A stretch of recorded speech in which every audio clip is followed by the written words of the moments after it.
Hi everyone and welcome to the Empowered You podcast. I'm Javi Israel, your host, speaking to you from Sydney, Australia. After October 7, I found myself in uncomfortable situations, not sure how to respond or navigate. That's why I created the Empowered You, first an organization and now a podcast to equip you with the knowledge, skills and tools surrounding Israel and your Jewish identity. In each episode, we'll explore various topics from multiple perspectives so that you can feel informed, empowered, and proud of who you are. Thank you for joining me on this journey. Welcome back to the Empowered You podcast. This episode was actually meant to be released last week, but with the holidays, it's coming to you a week later. I have to say, though, I think it was worth the wait. As we wrap up the season of the Empowered You podcast, I couldn't think of a more fitting guest than someone who has shaped so much of who I am. Today's guest is my one and only mother, Sori Gordon. Long before there was the Empowered Jew, she was the one instilling within me a love for Judaism, a deep connection to Israel, and the belief that being Jewish is something to be proud of. She taught me to ask questions, to think deeply, to love our people, and to never take my Jewish identity for granted. So much of what I do today has its roots in the values she gave me together with my father growing up. In this episode, we reflect on her personal journey, the lessons that she's learned, the challenges that she's faced, and the conversations that have shaped our family and my own mission. It's a deeply personal episode and candid conversation, and I hope that through her story, you'll not only get to know her better, but perhaps understand a little bit more about why I started the Empowered Jew. I truly can't think of a better way to close out the season than with the woman who in so many ways started it all. Mum, welcome to the Empowered Jew podcast. Hello, Mum. Hi, Javi Bear. This is so great to actually be able to properly interview you. I feel like you are my inspiration for everything, truly, and you have so much wisdom. And I thought, what a better way to end off the 50th episode of the Empowered You podcast as we know it for now. It's not ending completely. We're starting a new series. But for this first season and series, I thought, what an unbelievable episode to end off with, having my mother. And I guess we'll go back to the very beginning. Tell us, where were you born and raised and about your childhood? So I was born in Denmark, Copenhagen, and my dad was a chief rabbi in Holland. So we moved to Rotterdam. Then we moved to Amsterdam, or maybe first Amsterdam. I have to jog my memory. Well, you lived in lots of different places. You were young, so fair enough. Then we lived in Italy, in Milano, and then we moved to London when I turned 11. And I lived there till I was 18. And then I went to Israel for a year, then Montreal, then New York, then Australia. Oh my gosh. So you were all over the world, literally. Okay. Why is it that you were born in Denmark, lived in Italy, Holland, and London? Why were you guys living in so many different places growing up? Because of my dad's job and because of our schooling, I think in Holland, there wasn't a Jewish school. Then in Italy, we went to a mixed school, and my parents wanted us to go to a more Orthodox school. And then in London, we went to a religious Chabad school.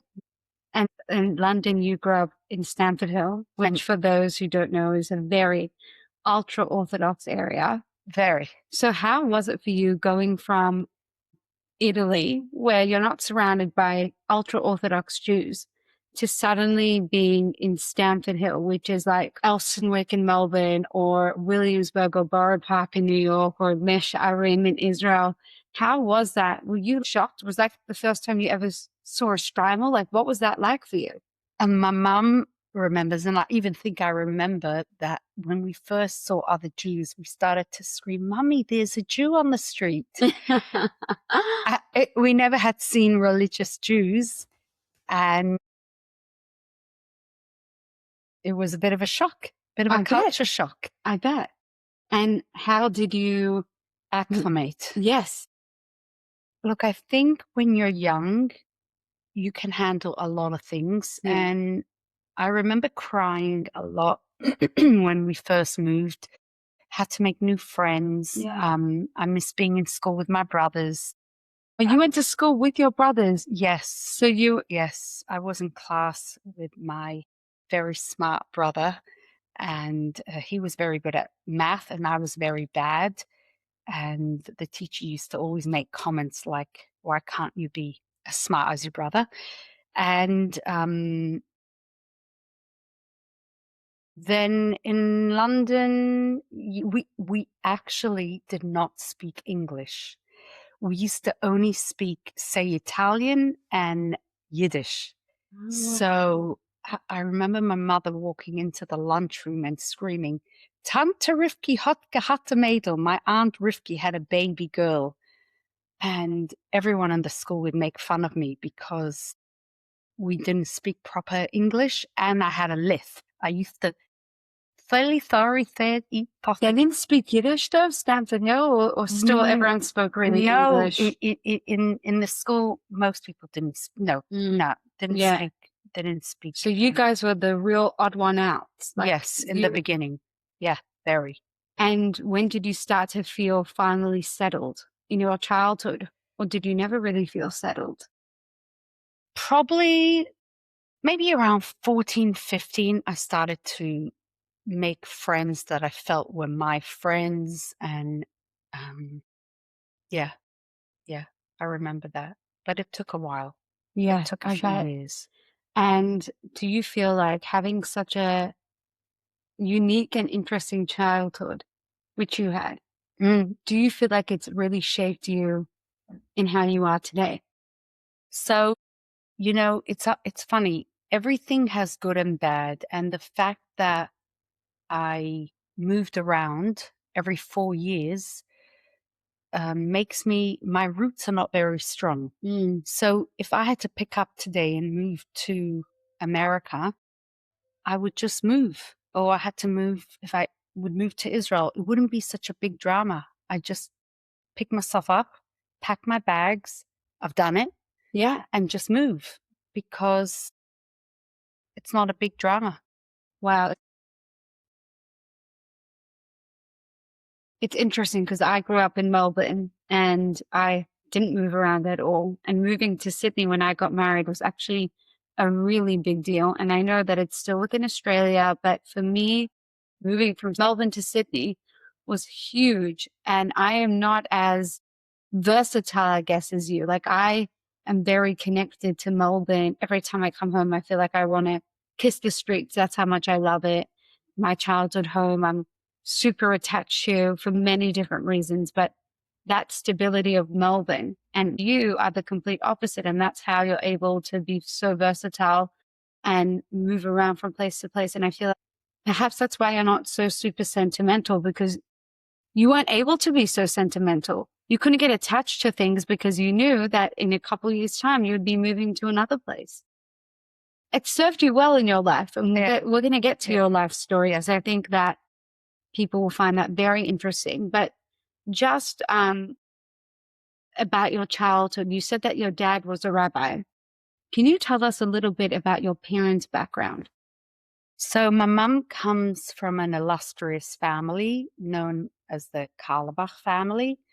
And many people don't know that before Shlomo Carlebach, the singer, there was a whole family Carlebach, also the Shlomo Carlebach, that had 10 sons, and they were all big rabbis in Germany. One of the rabbis actually took his whole community to Auschwitz and stayed with them. Oh, wow. We went on a roots trip a couple of years ago, and there's Carlebach Plaza, which is a place, the Carlebach place, and there's a Carlebach Park, and there's Carlebach Shul. They all were big rabbis, big rabbanim, big Talmidei Chachamim, and very proud of that lineage. Yeah, I think also the women in the Carlebach home covered their hair, which at that time in Germany is unheard of. Germany was the hub of the Haskalah movement, the Jewish Enlightenment. And the men, although they were bankers, they were also rabbanim and they went to shul. Yes. 3 times a day. So they were a very Rabbanish Yeah. religious family, but Yeah. very much also integrated into society. And like you were saying, when you went on your roots trip, Yeah. your specific family of Karlbachs come from Lübeck, Germany. That's right. But everywhere there's Karlbach Square and Karlbach Schule and Karlbach Street and Karlbach this and Karlbach that. Even on our family chat a few days ago, someone sent another Karlbach something. So you can see that the Karlbach family really had an imprint on the Jews in Germany and the general Absolutely. Famous story, and I wish I remembered it, that one of the Tsar, not the Tsar maybe, I'm not sure, of one of the kings maybe? Yeah, wanted one of the Karlbachs to eulogize him because he was such good friends with him when he died. Wow. Yes, I wish I could remember, and he did. It was quite a big deal. Yeah, amazing. So that's your mother's family, and now tell us about your father's family. My father's family, Cohen. During the war, they actually were on the last ship going to America, and the Friedrich Rebbe, the Rebbe before the Lubavitch Rebbe, asked my grandmother to cook for him. I think the story goes that it was the Friedrich Rebbe's secretary, Rebbe Chodakov, who got your grandmother to cook for him. You are right. But it sounds better. My daughter remembers. But still, it's very special honor because they were very, they didn't trust the kashrus of many Jewish women, but your grandmother, they trusted. So your father's family are Danish originally, and like you said, you were born in Denmark. So the Khan family, tell us, what do you know about the Khan family? So, I mean, I remember fondly my grandparents. I don't know much about my great grandparents. Just a very nice, kind, erlach, very, very yeckish, very proper, like tea with a bite of chocolate, and just very proper grandparents, and everything was on. I kind of get that a little bit also, where I like things very masuda, very organized. Yeah. Super organized, super kind, just a beautiful Jewish family. I think also that they were a part of establishing the religious community in Denmark. Yes. I think I know your family history better than you. Yeah. Perhaps. Yeah, you're right. That's right. And most Danish people in the 1940s or 50s, they married each other. So anyone from that generation often is related to me. Yes. A lot of them. You have a cousin who lives in Sydney. Yes, Shoshana, yes. Yeah, because everyone married each other. I always think about like Melbourne. The community is so big yet so small, and everyone marries each other, and everyone's related to each other. That's right. So that's how it was in Denmark too. Yeah. And cousins for sure married each other or whatever, and everyone was connected. Yeah. So you come from a very religious family, actually. Very, yes. Like your family are prominent, rabbis and pious religious people. Yes. Do you feel like that has innately been instilled within you? It's funny because I have 6 brothers, and out of the 6 brothers, 2 of them are Dayanim, one in Russia, one in Paris. All of them are rabbis, and they're all very learned. But interestingly enough, I have a brother who's a car mechanic, very pious Jew, very beautiful, kind. So even though you can be a rabbi, but you can also, I don't feel as if we had to be all, how do I say it, ultra orthodox, or no, not all. We all had to be the best that we can be. Yeah. What I'm trying to say is you can be religious and you don't have to be black and white. We're all quite colorful. Definitely, for sure. Yeah. But I mean like more internally. Internally, religion is a big part of our family, our life, and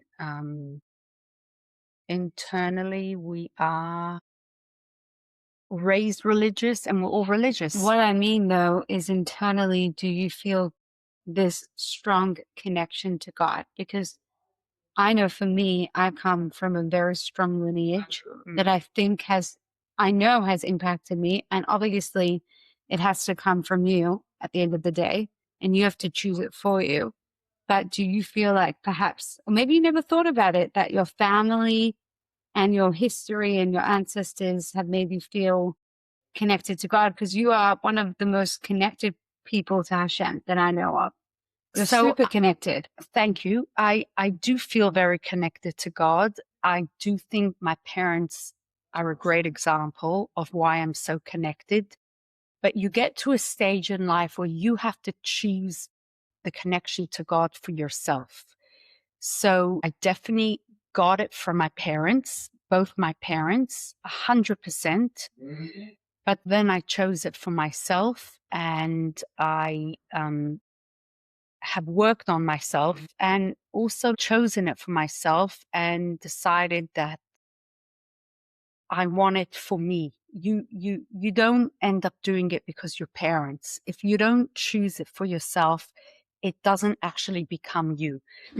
When you're a kid, you do things because your mommy and tati told you, your parents said, you got to do this. Then I really believe you get to a stage where you almost like disown everything. You kind of, I don't want to say you throw it all in the garbage, but let's say you start to question everything and then you take it on for yourself. And when you do, it's quite refreshing and rewarding, and it's yours. You own it. I'm not sure what age it happens. Well, let's now continue on with your life story, because I think some people might be a bit surprised, and I want you to tell us. So how old were you when you got married? So you finished seminary, the Chabad. I think I was 21 when I got married. Yeah. Yeah. And I had a baby 9 months later. And we moved to Australia when Chayel was 6 months old. Had a girl called Chaya Mushka, and we moved to... Why did you move to Australia? Because my then husband got a job here. He was a shliach here and he loved Australia. And when we dated, he asked me, would I move to Australia? And I said I would. I didn't know much about Australia. I knew there were kangaroos. And again, I was just like, yeah, why not? Again, your versatility. I don't know if the word is a versatility. I think it's this kind of easygoingness about... I think the fact that you grew up in so many different places, when your husband, the guy dating, is like, oh, would you want to live in Australia? You're like, yeah, sure. Meanwhile, you don't have family in Australia. Australia is literally down under. It is very far from the rest of your family, but you're so easygoing and malleable, maybe. Maybe that's a better word. So you come to Australia with a little baby. I'm sure that was hard for you, I'm assuming. You know, it wasn't so hard. I don't know. I guess, like you say, that it was very much a case of me moving all my life. But you know how people say, oh, and I moved and I cried? No, I didn't cry. I was very happy here. People were extremely nice and kind, and my life was not so hard. Isn't that amazing? I know.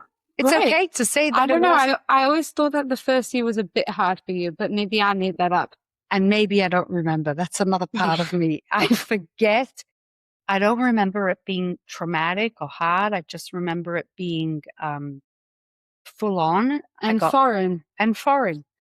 But it was okay. Okay, and then you had children. Continue telling us. Then I had a story. Then I had 18 months later, Effie, my son. And I actually went back to kindergarten. I was teaching that time in a kindergarten. I went back 6 weeks after he was born, and we lived across the road the yeshiva, and the babysitter would bring Effie for me to nurse. And then I'd come home and I would do wigs in the afternoon. And I think life was very less complex and complicated than it is today. You kind of took everything at face value. Kids, feed them, put them to sleep, make sure your diapers change. Everything was very simple. Today, everything is very complicated. It's interesting that you say today compared to back in the day. Do you think that maybe perhaps your generation weren't exposed to different ideas or different, like, did you have like deep and meaningful conversations with your friends about the purpose of life and not God? so much the purpose, maybe not the purpose of life. We still, had deep conversations, but things were definitely not as complicated. You got on with the job called living. And actually, when you get on with the job called living, you're actually living your best life. I look back at those years fondly, good memories. They weren't easy years, but it was like you knew you had a job, you did your job. And that to me probably is what makes you very happy. You're accomplishing, you've got a purpose, you've got a meaning, and you're not questioning everything. You're not thinking, well, maybe I'm not so happy. Maybe I miss home. Well, if you miss home, you can't go home. It was too expensive to go all the time. You went some of the time, every few years. And everyone was in the same boat. No one had a lot of money to go home all the time. Phone calls were very expensive. So you called, I think, once a week. And I mean, I'm not from the dark ages, but it was not that complicated. I wonder if you think the fact that you had a system, being in that religious framework of getting married young, having a baby, thank God you were able to fall pregnant very easily and naturally, and you had baby 1, baby 2, and then you were just continuing with the rhythm of life, and the framework already was established for you. You didn't really need to think. You were just a part of the system. Yeah, I did have 2 miscarriages, but again, they were traumatic. That was after Effie's Abschenisch. I remember being pregnant and then going to the doctor, and I wasn't, and I had to go in to hospital, and my mother-in-law was with me. And I actually was very close to my mother-in-law, which is quite special. And then I think I had another one. It was or maybe it wasn't right away, but when those things happened, they were traumatic and they were sad. And I remember being in Coles crying.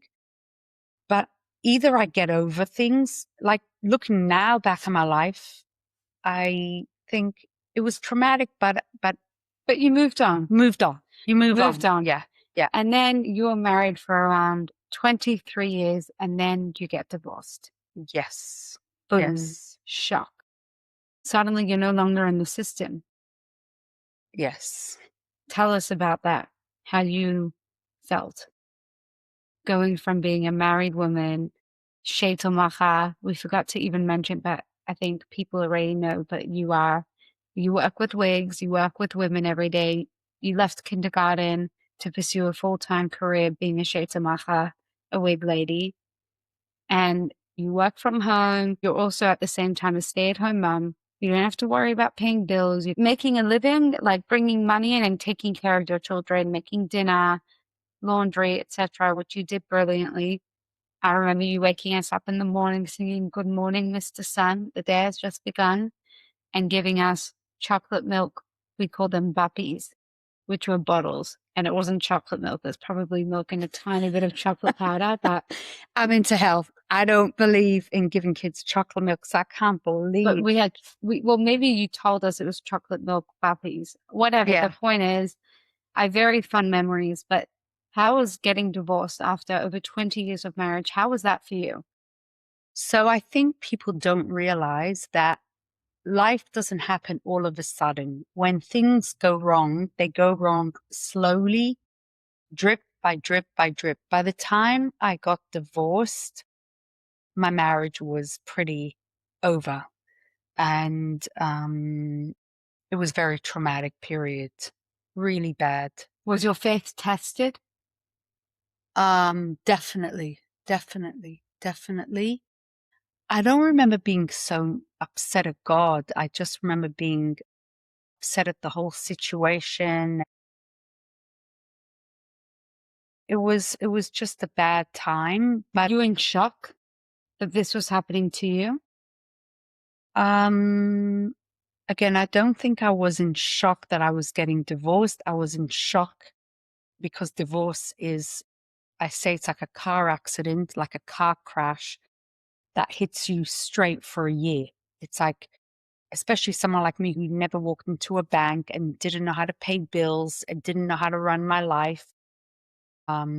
It was, you actually helped me go to the bank. It was very traumatic. I don't know if the word was shock, but it was a hellish time. Lucky for me, I have an amazing supportive family, and I have a brother here, Moshe Khan. You might know him. People might know him. Anyway, I had very good support. Like, my family are my backbone. I never ever felt alone. I never felt. Wow. Support systems are so essential. Yeah, I tell women all the time, if you're thinking of divorce, I'm not pro-divorce, I'm not. But if you're thinking of divorce, gather your team. Your team could be your friends who you know, sibling that is your support, a parent, mother, father, cousin, uncle, neighbor. But you need a whole village to get you through the first year at the very least. And in fact, your brothers, I remember, paid for all of us to go to Paris and London for Pesach. And then for Sukkot, we went to LA to your other brother. Yeah. For the first two big Chagim, we were actually overseas. Yeah. Because they understood how difficult that would be, especially for from family. And Yom Tif is very family oriented. Yeah. And to have to experience the first is always the hardest. Yeah. So the first, we were overseas in a new environment, having lots of fun.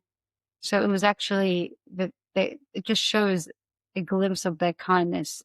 It does. It really does. It does. They put what's the expression? Their money where their mouth is. Where their mouth is. Exactly. Yeah. Yeah, it is. It is so important. And thank God you have your family.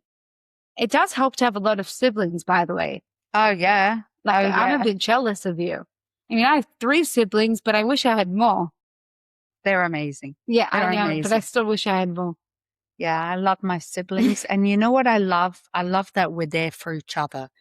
Like, it used to be on, I guess, in the phone calls, poor Sori, what are we going to do about Sori? And then eventually, no more poor Sori. Sori moves on and gets married, and it's not poor Sori.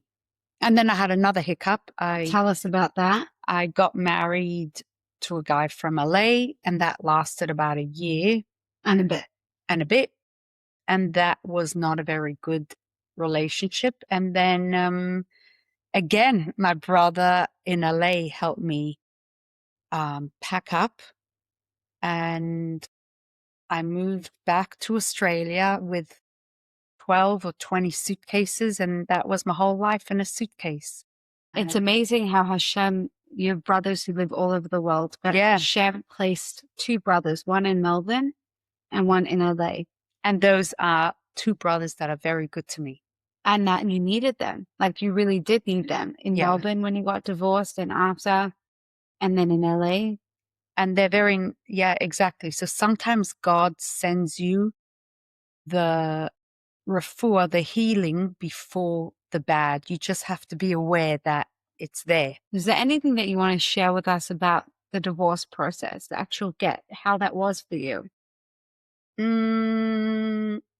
So, not such fond memories of that. Yeah, tell us why, or what it was like even. I think it's a bit confronting, getting the get. There's lots of rabbis thank God, a friend came with me. It's just not a very super easy or super comfortable process. Not sure if they can make it any different, but it's not the easiest. Sorry, what was your question again? Tell us about the divorce process. You're a female. What do you have to do? What was it like? Oh, when you receive the get, Yeah. you go in and you have to accept the get, and you have to put your hands out, and you have to. I mean, you crying? Was it traumatic? No. By the time you get your get, you're not crying. You're just kind of like, it's the last tick on the, it's like complete arriving. It's like the last leg of a journey. You just gotta go in, get it, do it, and then get off that plane. You just want to get off that ride. It's not no. So maybe some other people cry. For me, I wasn't crying. I just, but I think more than actually getting the get being so hard, I think that the whole single motherhood, single living with children, or if it's by yourself, or navigating, going out again, or just, I remember walking down the street and not wanting to meet people. I would want to cross the road and not have to see and not have to talk and not have to answer to people. Why did you get divorced? What went wrong? Do I ask you about your personal life? Why do you think because I got divorced, it's your business to ask me personal questions? It's so obnoxious that when you get divorced, it's like, what happened? I don't get it. I think people mean well, but I think they ask such dumb questions. Yeah. I guess people are also very curious. Yeah, but guess what? It's none of their business. It's true. And when you were going through all this whole process, was there any specific strategies or things that you did to keep you grounded? Exercise every day, fresh air, go for a walk, whatever you do. I'm a fitness trainer on the side, but it's not so much because I just believe fresh air and a bit of exercise. When you're strong physically, you're strong mentally. And it really helped. And sleeping, big believer in sleeping. And have your team, have your people, because your people are going to keep you afloat. If you don't have your people, you're just going to drown in your sorrow, in your misery, there's so much. There's the divorce has got so many different factors. Yeah. It's so hard. It's from paying bills to schooling to kids going to seminary to navigating weddings to I can't even imagine how I did it. It's hellish. Yeah, when you look back now, you're like, oh my gosh, how did I do that? Yeah, and I have a lot of sympathy and care and a soft spot for people who are going through singlehood or divorce or dating again, anything. I feel for them. When you got divorced for the first time, I can say that from my perspective as your daughter and actually being the oldest one at home, because Chaya and Effie were already older and had already moved out of home. Yeah. I was 15 and Chana was 10. Mm-hmm. You definitely did drop in your religiosity at least. Observance, exactly. Externally, you went from wearing skirts to starting to wear pants. You went from covering my hair to stopping to cover my hair for a while. So you obviously were going through a journey with your connection to God. Was that a rebellious thing that you were doing, or was it like what I don't know, what fueled you to act the way you acted? Not in a judgmental way. I'm just curious to actually know. It's so funny. I don't know if I've always been a bit rebellious, but I don't know if that was a rebellious stage as much as like just dropping it. Why? Did you feel like I'm out of the system? I'm out of the system. I don't anyways belong. And in a really religious, tight-knit community, when you get divorced, I know it's changed now. This was over 10 years ago, though. It was still not more so than common. 10. Yeah. More than 10. 15. Yeah, 15 years, something along those lines. I guess you're right. You don't fit in the mold anymore. So if you don't fit in the mold, then you can kind of do whatever you want, really, because everyone's talking about you anyways. Everyone's asking a million questions. You know, you're the gossip of the town, so you may as well do whatever you want. Is that I never cared about what people think of me. So I don't know if I guess I dropped it because I didn't feel connected to it. I didn't feel like I wanted to do it. I don't know if I was, Dufka trying to hurt somebody. I don't believe so. No, I just believe that I dropped it. And I think that I guess this is a bit spiritual, shattering of the vessels, where you throw it all out and then you've got to re-choose it again for yourself. And so did you feel like you went through that process? A little bit. And also for me personally, when I'm married, I'm in a bubble. When I'm not married, I'm in a different kind of like bubble. Yeah, that makes sense. Because you are literally in a different bubble. You're exactly. In a different category. Yeah. Do you feel though, because I still felt that even though you were externally dressing differently and boyfriend or whatever it may be, that you were still super connected to Hashem, like you would daven still every day. Yeah, I can't remember every little bit, but I don't ever remember being like, maybe I have a bad memory. In fact, I do. But I'm trying to think, did I ever feel super angry at God? Of course I felt angry at God. Did I, throw it all out? I remember going to South America, but I've always kept Shabbos. Like it wasn't like Shabbos, kosher, it was always basics that I kept. And the extras, I guess I dropped for a while. But then you slowly picked them back up. Yeah. And you are what I would call the podcast guru, because what you do most of your day when you're not interacting with clients, which by the way, I want to hear about, because that's a very interesting job being a Sheitamach, but you listen to Jewish podcasts and podcasts in general every day, at least 3 a day or something. I do. You do. So, and you're always listening to self-help or to something spiritual or mystical or even the Jewish, the Hasidic Story Project. But that's always been your genre, even in the books that you read. Yeah. I don't like reading any, what are those stories? Novels, fiction. You have to read true stories. I love true stories. And I'm a big lover of the Baal Shem Tov. That's from my mom. Actually, both my parents. Both my dad's a book collector and my mom loves, it's funny, I'm looking at the books in the back here and Rabbi Shlomo Carlebach, Shah HaBitachon, Success, Holy Brother, Out of the Depth, Rabbi Lau. These are all books that I read, and I read them once a year, because any good book that you have, you should be reading once a year. I don't like wasting my life.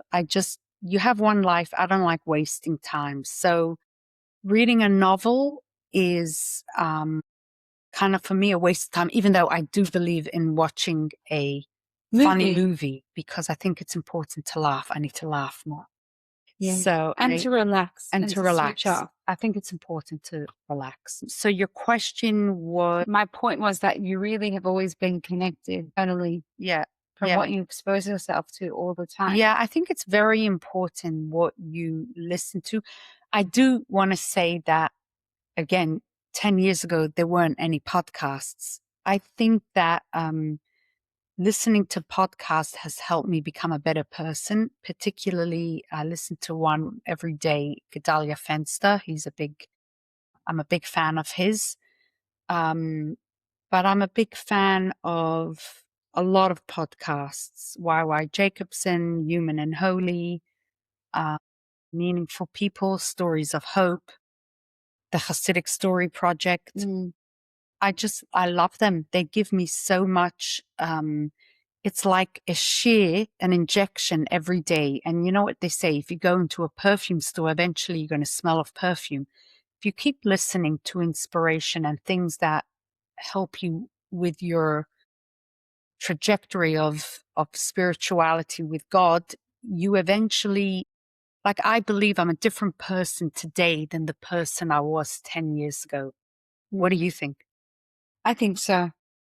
I think that you've innately been the same. Yeah. Yeah. But you're definitely quite connected. You're like definitely going through a bit of an ultra orthodox phase. No, I'm just kidding. But you're definitely more connected for sure. Not more connected. You've always been connected though. Even your writing, you've always written about hashgacha pratis stories. You've always been connected. But I think that, yeah, you're definitely speaking about lots of holy things all the time. And it's definitely become a part of you. And I would like to hope so. And I think that your clients would also agree, because you have clients who come. Yeah, I had a client today, and she said, thanks for the wig and the baby hairs. And she said, thanks for the inspiration. And it's like crazy, because nobody leaves my room without hearing something inspiring. Really, secretly, I'll tell you the truth. I listen to inspiration. Then if I share it, it enters my brain second time. If I share it a second time, it enters my brain a third time. So it's kind of a bit selfish, but it's not selfish. Share the goodies, share the good things. And why waste words talking about other people when you can, what did they say? Small minds talk about others, big minds talk about ideas. I want to talk about ideas, and I believe that women are so smart that everyone has so much wisdom to share with me.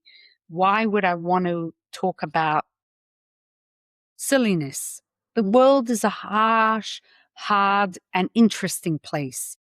And I think we all need inspiration. And guess what? I gain as much inspiration when I'm giving it. What you give, you gain back double. I really feel that. Definitely. You can see the way that you and Tati, my father, raised us children. Yeah. You raised us with those core values. Yeah. And all of us have that. Yeah. We might all act on it slightly differently, how it's physically represented. Although not too drunk, like we're all Shabbos and kosher, we're all religious, and but we're all so connected to God. Absolutely. We all see God's hand in everything. The concept of divine providence was something that we grew up with. Yeah. And the Hasidic stories you tell me when you would feed me my oatmeal on Shabbos morning, a Baal Shem Tov story when we were walking to Moshe and Dina. You would tell me about Shem Tov story. You would always tell me Hasidic stories. So that, I feel like that has always been an accompaniment throughout your childhood, my childhood, but also your at least what I know, your adult life. Yeah. And it still is a part of your life to this very day. And I think that's why also many of your clients, they come, they want to talk to you. Do you ever feel like you're a therapist? Yeah, there's this joke I've seen, I think on Instagram, where the lady goes, do you want your hair done or therapy too? Because if it's therapy too, an extra 25. And the lady goes, no, just the haircut. But I want to tell you about my husband. And the lady goes, puts tape on. So I'm the opposite. Please share with me anything. And we together can brainstorm. I once had a client whose son got bullied in a school, and it was really quite traumatic for her. And I listened and I gave some ideas, and I really felt that God had put the right words in my mouth at that moment. And she was seriously very comforted by my words. And I don't remember what I said, but I was very happy. God sends many angels, and maybe I was her angel at that moment. Not maybe, I think I was. And every day God sends me, you, everyone, angels. Just open your eyes and take those angels Accept graciously the gifts that God sends you. Yeah. Yeah. That's a very important reminder, because sometimes we can be so stuck in our little box and closed that we don't realize. Like there's that joke of the person who's drowning and he's screaming, God, come and save me. And this person tries it. He's like, no, no, no, God's saving me. And then they throw the boy and no, no, God's saving me. And then all these different avenues of people trying to help him. And he's like, but God's saving me. And then he dies and he goes up to heaven. And he's like, God, why didn't you save me? And God's like, what do you mean? I sent this person. I sent this. I sent that. I sent the life raft. I sent the helicopter. I sent the boat, and you didn't accept them. You didn't take them. Yeah. So you've got to really open up your eyes. I know that for me, coming to Melbourne and even being a little girl, I loved the fact that you were a Shetamocha. I loved the fact that all different women would come in. And it was fun. Sometimes you would sit in your shades room with your clients and chat with them and have fun with them. Even now, I love like sitting on the corner and just, being on my laptop and doing work, or just sitting and talking to the different people. And many of your clients, have known me since I was a little girl. Maybe some of them were my teachers. And it's like this warmth. And I feel like your shade room has always had this light and this warm, cozy, safe cocoon energy.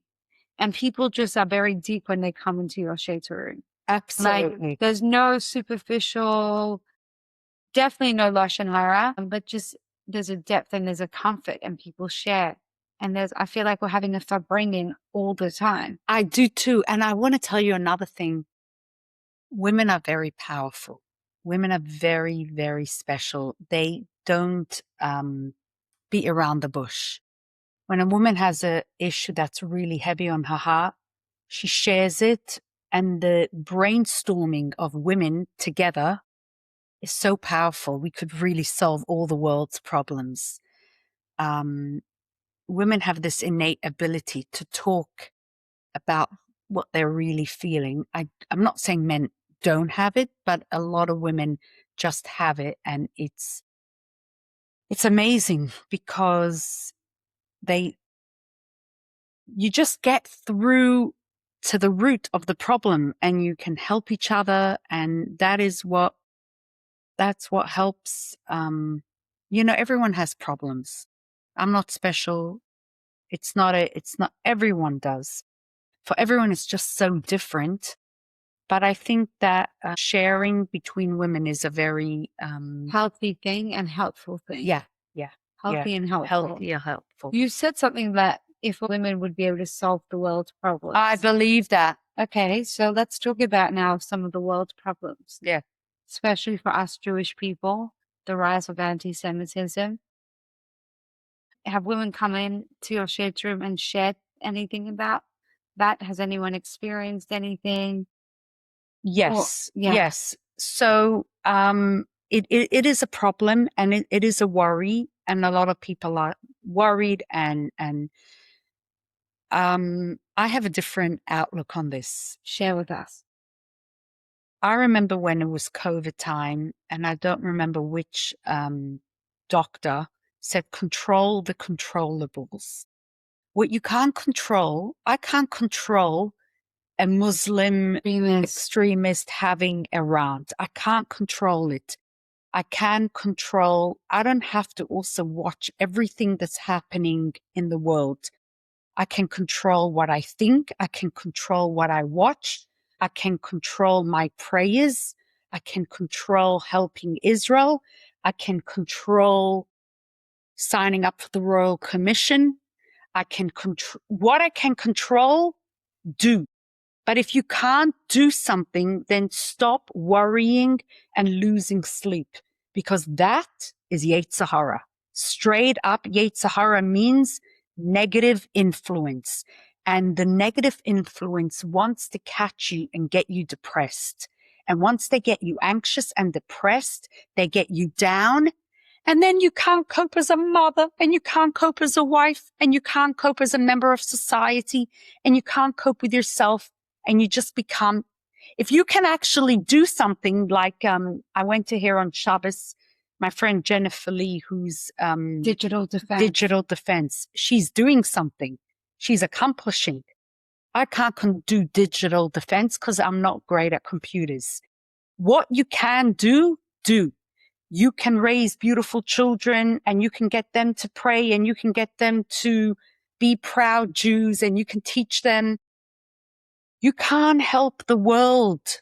It's not our problem. If I didn't have a God in the world, if I didn't believe in God, I would probably be having a nervous breakdown every day.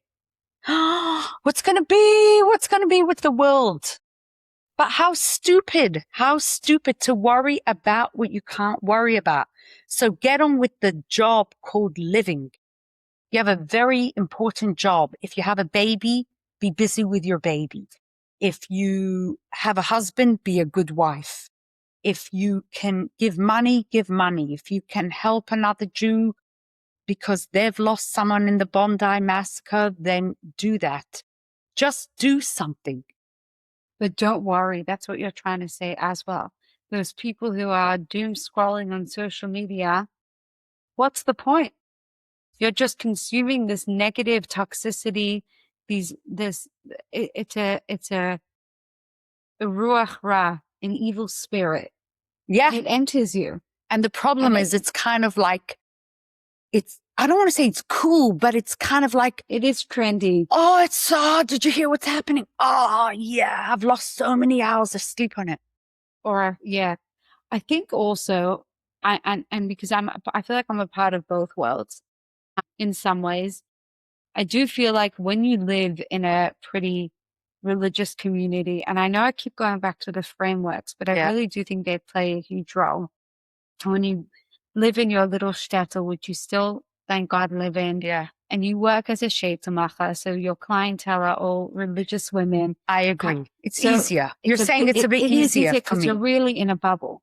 You're not having to catch the train to go to the city to work in a law firm with lots of non-Jews where you're anxious maybe about if you're a male wearing your kippah or whatever. Like I do agree, but I do travel and I do see. I'm not saying be dumb. And you're not living under a rock. No, I'm not, but I don't have to know every miserable thing happening.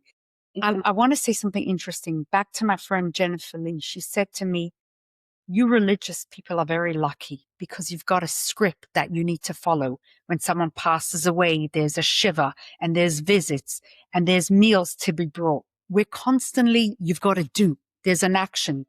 There's preparation for Shabbos and preparation for, there's always something you have to do. It's an action-oriented religion, not just a feeling. I feel sad. I feel like I'm going to cry. I feel like I'm so nervous about the world. I feel like, so this action keeps you in a healthy momentum. I love that.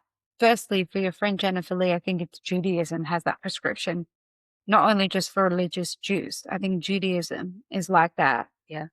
Where shivers for everyone. But I think that especially within that religious framework, we really have that prescription of what we can do and taking care of each other. And there is something so beautiful. I know that people might look at religious people and feel bad for them. Like, oh, look at these people, shame for them. They're living under a rock. They don't know what they're missing out on. And I look at it and I'm like, oh my gosh, I could not think of anything better being a part of a warm, insular community where everybody is there for each other and takes care of each other. And that doesn't mean it's perfect. And there's judgment perhaps, or perhaps gossip, and that those are we're human beings at the end of the day, and these things will naturally occur. But there is nothing like being in an oasis of heaven. That's how I would describe it. I feel very blessed. And then, of course, I leave my little bubble and I'm a part of the world and I'm a part of society and I know what's going on. But at the end of the day, I come back to my safe, warm community that embraces me. And I feel like the community here also loves me. I feel very lucky to have grown up in such a place like Melbourne. Yeah. So you're not worried about the future? No. You're not worried? No, I don't do worrying. Worrying is a very foolish. You're on a rocking chair. You're going back and forth, but you're going nowhere. Yeah. So what gives you hope? What gives me hope for the future? Yeah. Well, look at the children of today. People used to say that, what's going to be with the kids of today? And the soldiers are all 18-year-old kids and fighting for our land. And just my own children, my own grandchildren, the way they're being raised, I have 100% hope in the future of my of society, because there is a future of amazing kids. Just go to any Jewish camp, and I hope for, it's not just Jews. I hope for the whole world that they'll be wise enough. But I can definitely say that I believe in my children and my grandchildren, and in the future of all kids. So the future is the children. Yeah. They give you hope. Yeah, and they're amazing. They're amazing kids. Maybe I worry more that the parents are not giving the kids enough resiliency. That's something I want to say, that if my mum wasn't home for dinner one night, so make yourself a sandwich. If someone couldn't take you to school, you walk, even if it means 20-minute walk. We were raised on resiliency. You just make do. You make do.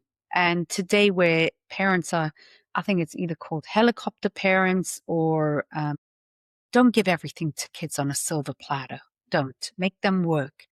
Big love, big expectation. Don't give them everything, because the more you expect of them, the more they will show up and do. The less you expect of them, the less resilient they'll be. So don't give them everything on a silver platter. Make them work. Make them work hard. Remember how I used to make you wanted to play guitar? You had to schlep your guitar in the rain, go to your guitar lessons, built resilience. Should we elaborate further? I've paid for it myself. No, we won't tell it all on the podcast. But yeah, I do agree. And I think that everything that has happened to me in my childhood, I am grateful for. And I see the blessing. People might look at me and say, oh, Shem, your parents got divorced. And of course, I never would have chosen this path for myself. But God wanted it to be this way. And I feel like I have gained so much tools and sensitivities, and I have a depth of understanding of how the world operates. And I feel like I'm a lot more resilient. Absolutely. And it's helped me living my life. Yeah. And I'm so grateful for all of those different experiences, because it's definitely shaped me who I am today. Just segueing, because we are in the 3 weeks, and this episode will be uploaded during the 3 weeks, which is a time where we are officially mourning the destruction of both the first and the second temple. And we know that the second temple was destroyed because of baseless hatred, sinat chinam. What's something that you try and work on during this period of time? But I also feel like it's something that that is a bit of your mission that you try and work on in general as well. Not only I'm not sure what my mission, but I hope that I try to be kinder, be nicer to people. And for me especially, it's watching what you speak about, and just speaking less about people. We can always work on ourselves, including myself. And there are some things of today that I like. The catchphrase, be curious. Be curious about why your husband does something. Be curious about why it might be a parent, it might be a sibling. And that kind of creates a bit more kindness, a bit more sensitivity, a bit more understanding. Just be more thoughtful about, about other people. You never know what they're going through. I think, I know that during the 3 weeks, especially because you've made it very clear, whether on our family chats or when us sisters are talking, you're very consciously always working on what you say. Yes. Always in general, and not speaking Lashon Hara. That's always been a big thing growing up. But I'm still working on myself. I haven't. Of course. What I'm saying, especially during the 3 weeks, you're even more cognizant of that. But really, that's something that you're always working on. Yeah. Of what you say, but also how you say things. Yeah. And I think that's really admirable and amazing. Really, because I think so many people are like, well, I love to gossip, so I'm not changing that. That's what is fun. That's the way that I connect with people, through gossip. Many friendships are based around gossip. Or, it's very hard to change your temperament, or how you say things. It's a lot. It's not just say things in a nice way. When you are really bothered, if someone really upset you, chances are you're going to say it in the not nicest way, but to actually have that moment of pausing. And I listened to a great podcast, Jefferson Fisher, not a Jewish podcast, Diary of a CEO. And he really spoke about... Isn't that Stephen Bartlett? Stephen Bartlett does interview Jefferson Fisher, and he says, pause before you answer. And I just think it's brilliant to just have that pause. That pause is like, think. Am I saying something kind, nice? Is it necessary? Is it going to be helpful? And then say it. Amazing. Such valuable lessons for life. Okay. Are you ready for some rapid fire questions? Sure. What is your favorite Jewish book? Viktor Frankl. Oh, the book is called Man's Search for Meaning. Man's Search for Meaning. Favorite mitzvah? Being kind to another Jew. Favorite Jewish quote? Emor ma'at va'aseh harbeh. Translate? Say a little and do a lot. Favorite Jewish memory? Being in Israel Sukkot at the Kotel 3-4 years ago. With your kids? No? Yeah. Hannah was there. My youngest daughter was in seminary, and we went to the Kotel for Birchat Kohanim. It was stunning. So beautiful. A person who inspires you? The Rebbe. Why? Because he gave big love and high expectation. That's what I believe in. One habit everyone should start tomorrow. Do your daily exercise, because that will keep your body healthy and your mind healthy. And you are very into health. Yeah. Physical health. Mental health. Or physical health equals mental health. Yeah.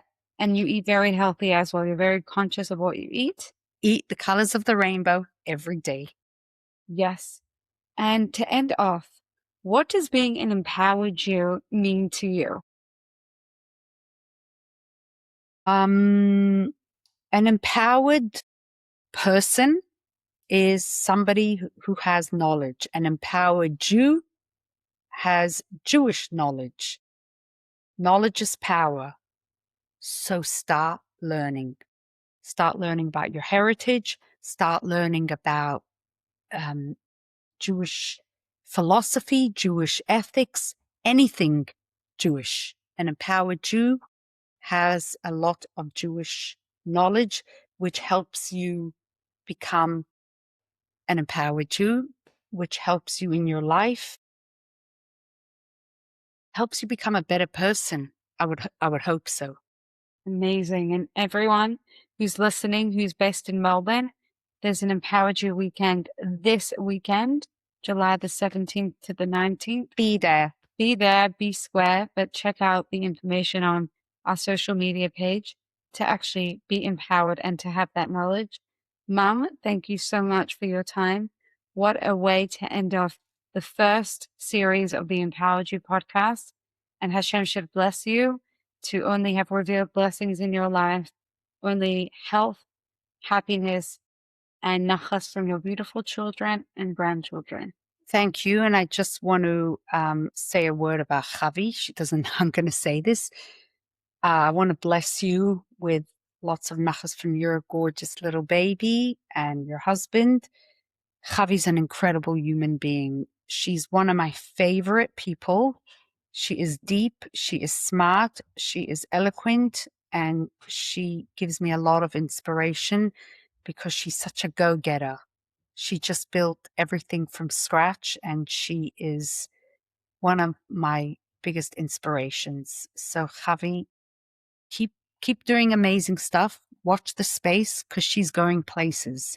This girl is going places from when she was a little baby and actually a toddler, and she would be, instead of like holding one bag, she had to hold 12 bags. She would be running around and, with a mega sketcher and books, and in her bed were 12 books piled up. And she's such a go-getter. So I can't wait to see what else this girl is going to do. Wow. Pressure's on. It's good. It's good pressure. Thanks so much, Mom. Thank you. Thank you so much for listening to this episode and for being a part of the Empowered You. If you enjoyed today's conversation, I'd really appreciate if you could follow, subscribe, leave a review, and like this podcast, as well as share it with your friends and family who you think would enjoy it. Your support genuinely helps us continue this work, reach more people, and create meaningful Jewish content that educates, inspires, and empowers. And although we are wrapping up the Empowered You Podcast Series 1, we are starting a new season of the Empowered You Podcast called What's Your Story? One of the things that I've come to realize through the Empowered You is that every single person has a story worth hearing, whether it's a journey of faith, Jewish identity, family history, building an organization, surviving hardship, making aliyah, discovering Judaism, or simply living a life with purpose. Every story has the power to teach, inspire, and connect us. Through this new series, What's Your Story? People from across the Jewish world to hear their stories. My hope is to showcase the incredible diversity of our community and remind us that while our journeys may look different, every Jewish story matters. So stay tuned. I cannot wait to share these conversations with you. And for those who have been following along, thank you so much again for being a part of this Empowered You podcast journey. I can't wait to see you in our next series. Until then, stay empowered.